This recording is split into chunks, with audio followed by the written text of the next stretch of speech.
नमस्कार। चलिए आज पाइथन की दुनिया में थोड़ा और गहरा उतरते हैं। हम ये देखेंगे कि आखिर ये भाषा इतनी पॉपुलर और सीखने में इतनी आसान क्यों है। आज हम सिर्फ कोड नहीं लिखेंगे, बल्कि ये समझेंगे कि ये असल में काम कैसे करता है।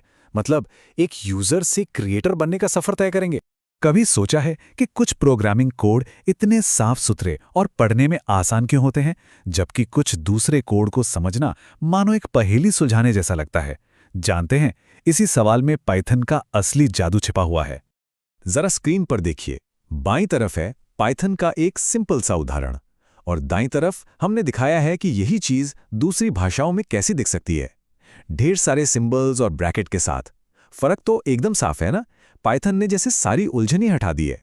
और देखिए, ये कोई इत्तेफाक नहीं है। पाइथन को बनाने वालों का मकसद ही यही था कि कोड एक अच्छी तरह से लिखी गई कहानी की तरह हो, जिसे कोई भी पढ़ सके और समझ सके। इसीलिए तो इसमें भारी भरकम नियमों के बजाय बस सिंपल स्पेस मतलब इंडेंटेशन का इस्तेमाल होता है, जैसे किसी किताब में पैराग्राफ होते हैं। ठीक है, तो अब असली मजा शुरू करते हैं। चलिए देखते हैं कि पाइथन जानकारी को कैसे संभालता है। ये किसी भी प्रोग्रामिंग लैंग्वेज की, आप कह सकते हैं, दिल और आत्मा है। और यहीं से हमारा सफर शुरू होगा। वेरिएबल्स को ऐसे समझिए जैसे वो लेबल लगे हुए डिब्बे हैं। एक डिब्बे को एक नाम दिया, मान लीजिए एज, और उसमें कोई जानकारी डाल दी, जैसे कि नंबर 25। पाइथन में ये काम बहुत ही आसान है, कोई मुश्किल नियम नहीं है। अच्छा, जब पाइथन को ऐसी कोई लाइन दिखती है तो वो एक जासूस की तरह काम करता है। वो सबसे पहले बराबर के निशान के दाईं ओर की पहेली को हल करता है। तो ये पहले देखेगा कि स्पैम अमाउंट में क्या है, उसमें चार जोड़ेगा और जवाब ढूंढेगा।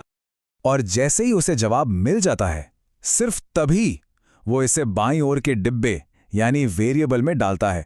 मतलब पहले कैलकुलेशन, फिर असाइनमेंट। ये क्रम समझना बहुत जरूरी है, ये जानने के लिए कि कंप्यूटर सोचता कैसे है। और मैथ्स का क्या? पाइथन उसे भी बड़ी आसानी से हैंडल कर लेता है। जोड़ने गुणा करने के अलावा यहाँ दो खास तरह की डिवीजन है।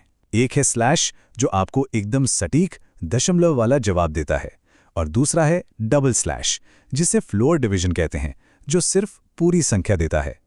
सोचिए, 7 चॉकलेट को 3 लोगों में बांटना हो तो सबको 2-2 पूरी चॉकलेट मिलेंगी, है ना। बस वही काम करता है ये।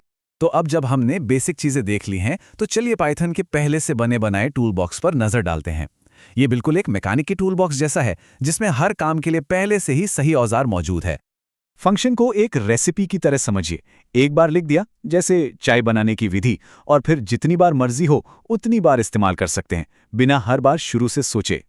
पाइथन में कई काम के फंक्शंस पहले से ही दिए गए हैं, जैसे कि प्रिंट फंक्शन स्क्रीन पर कुछ दिखाने के काम आता है, और अगर हमारे पास बहुत सारे नंबर्स की लिस्ट है तो मैक्स फंक्शन पलक झपकते ही उनमें से सबसे बड़ा नंबर ढूंढ निकालता है। और अब असली जादू शुरू होता है, जब हम सिर्फ दूसरों के बनाए औजारों का इस्तेमाल करने से आगे बढ़कर अपने खुद के औजार, अपने खुद के फंक्शन बनाना सीखते हैं। तब जाकर क्रिएटिविटी की कोई सीमा नहीं रहती। अपना खुद का फंक्शन बनाना भी बहुत आसान है। डेफ कीवर्ड से शुरू करते हैं, अपने फंक्शन को एक अच्छा सा नाम देते हैं, और फिर वो कोड लिखते हैं जिसे बार बार चलाना है। ये अपने काम को ऑटोमेट करने जैसा है। एक बात और, अच्छे प्रोग्रामर्स हमेशा अपने कोड को डॉक्यूमेंट करते हैं। ये एक तरह से अपने कोड के लिए एक छोटा सा यूजर मैनुअल लिखने जैसा है, ताकि दूसरे लोग या हम खुद ही भविष्य में समझ सकें कि ये करता क्या है। पाइथन में इसे डॉकस्ट्रिंग कहते हैं। अब लग सकता है कि ये तो बस एक कमेंट जैसा ही है ना, बस कुछ शब्द। लेकिन इस साधारण से दिखने वाले टेक्स्ट में एक छुपी हुई सुपर पावर है। सोचिए, कोई और प्रोग्रामर है जो इस बनाए हुए फंक्शन का इस्तेमाल करना चाहता है, लेकिन उसे पता नहीं कि ये कैसे काम करता है।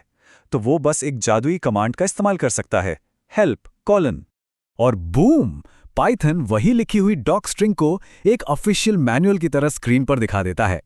ये हमारे कोड को दूसरों के लिए तुरंत समझने लायक और काम का बना देता है। और यही हमें पाइथन को सही मायने में समझने की मास्टर की यानी कि असली चाबी तक ले जाता है। ये एक ऐसा राज है जिससे सब कुछ याद किए बिना भी सब कुछ सीखा जा सकता है। इतने सारे फंक्शंस, इतने सारे नियम, ये सोचना तो बनता है कि कोई ये सब याद कैसे रखेगा। ये थोड़ा मुश्किल लग सकता है, बिल्कुल। लेकिन यहीं पर पाइथन का सबसे बड़ा राज खुलता है, कि सब कुछ याद रखने की जरूरत ही नहीं है। पाइथन में हेल्प फंक्शन सबसे अच्छा दोस्त है।